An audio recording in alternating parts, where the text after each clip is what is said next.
saludo a los alumnos del tercer año de secundaria. Soy el profesor Luis Jonathan Barca Barrientos y hoy día tenemos nuestra clase de líneas notables en el triángulo. Muy bien. Primero, una pequeña introducción. Para este tema tenemos que tener una buena idea de lo que son las líneas notables y los puntos notables.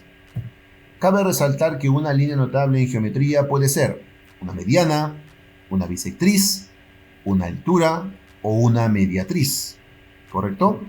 Por punto notable, entiéndase como baricentro, un ortocentro, un circuncentro o un incentro. La relación entre línea notable y punto notable es que cuando las líneas notables de un triángulo, que en este caso son 3, nacidas de cada uno de sus vértices, en algunos casos no necesariamente como el circuncentro, cuando se intersecan las líneas notables, se genera el punto notable. He ahí que las medianas, cuando se cruzan, dan al baricentro, punto notable.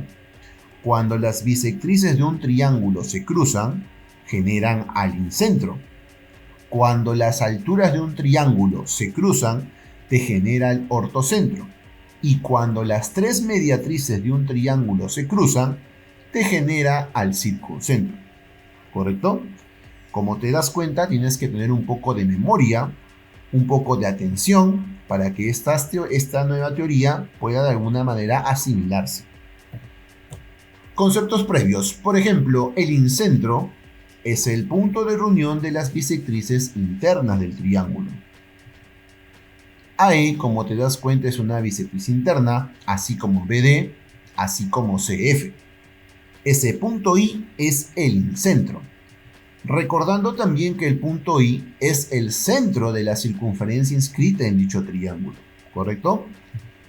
Ahora, la propiedad del incentro creo que es una fórmula también que tú de alguna manera ya has visto. Siempre el ángulo X ubicado en la parte de abajo siempre es igual a 90 más la mitad del ángulo de arriba, que en este caso es omega. ¿Correcto?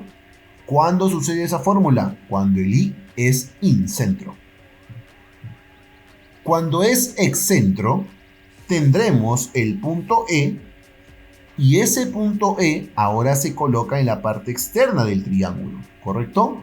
Esas bisectrices no se cruzan ya adentro, sino afuera.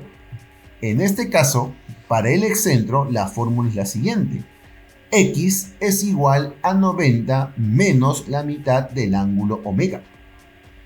Esa fórmula la utilizaremos cuando hablemos de excentro. El ortocentro, por otra parte, es el punto notable donde se cruzan las alturas de un triángulo, ¿correcto? Por lo tanto, este punto H es el ortocentro del triángulo. ¿Qué propiedad se cumple aquí, profesor? Bueno, si este angulito vale, digamos, de color morado, este otro angulito también tiene que ser de la misma medida. ¿Cómo lo podríamos demostrar? Fíjate, vamos a darle un valor de 80. En este triángulo PBC, este angulito lo podemos calcular, porque si tenemos 80 y 90, nos está faltando 10 para 180. En el triángulo más pequeño, tienes 10 grados, que ya habíamos calculado, el 90, y para cerrar este triángulo, con la suma igual a 180, este valor tendrá que ser 80 grados. Como te das cuenta, hemos obtenido los valores iguales. El circuncentro es el punto de reunión de las mediatrices de un triángulo. Recuerda que una mediatriz, que es una línea cualquiera de esas 3 de rojo, siempre al lado lo parte por la mitad formando 90 grados. ¿Correcto? Propiedades del circuncentro. Si el O es circuncentro, el ángulo de abajo, que es X, es el doble del ángulo de arriba. Si hablamos de triángulos, en un triángulo rectángulo, el circuncentro siempre está en la mitad de la hipotenusa. Y si fuera un triángulo normal, el circuncentro se ubica equidistante a los vértices de dicho triángulo. ¿correcto? Problema de aplicación. Nos piden calcular x, chicos. SI, si se dan cuenta, es un incentro, puesto que hay alfa, alfa y teta. Por fórmula, la fórmula del incentro nos permite calcular ese valor x de una forma más rápida. Eso es 90 más la mitad del ángulo de arriba. La mitad de 64 es 32, haciendo la suma 122 grados. A veces puede ser que tengas un problema de esta manera. El x no se encuentra en la parte inferior, sino en la parte superior. Chicos, la fórmula no va a cambiar.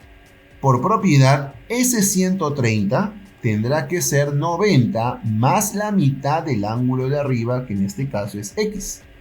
Este 90 pasa a restar, nos saldrá 40, el 2 pasa a multiplicar al 40 y el valor será 80 grados. Como te das cuenta, simplemente hemos hecho algunos cambios para poder hallar el valor de x. Aquí, por ejemplo, ese punto E está reuniendo las bisectrices exteriores para el triángulo ABC, o sea, es un excentro. Y por fórmula, ese ángulo X ubicado en el excentro se calcula ahora ya no como la suma, sino como la resta. 90 menos el ángulo del frente, que es 72. La mitad de 72 es 36 y la respuesta es 54. Ahora, en este problema, hemos cambiado ahora la posición al X. No te confundas, en este caso, por propiedad para el excentro, porque sigue siendo un excentro, ese 80 es 90 menos el ángulo que está al frente entre 2. Dándole forma, pasando a la izquierda a sumar al X medios y pasando el 80 a restar al 90, aquí tendremos la resta 10. Como el 2 está dividiendo, pasando a multiplicar, el valor obtenido será 20 grados. Como te das cuenta, solamente necesitamos una buena memoria y un conjunto de ejercicios para aplicar las propiedades y de esa manera conseguir poder tenerlo más en nuestra mentecita. No te olvides de practicar y de hacer la tarea y conmigo será hasta otra oportunidad. ¡Chao!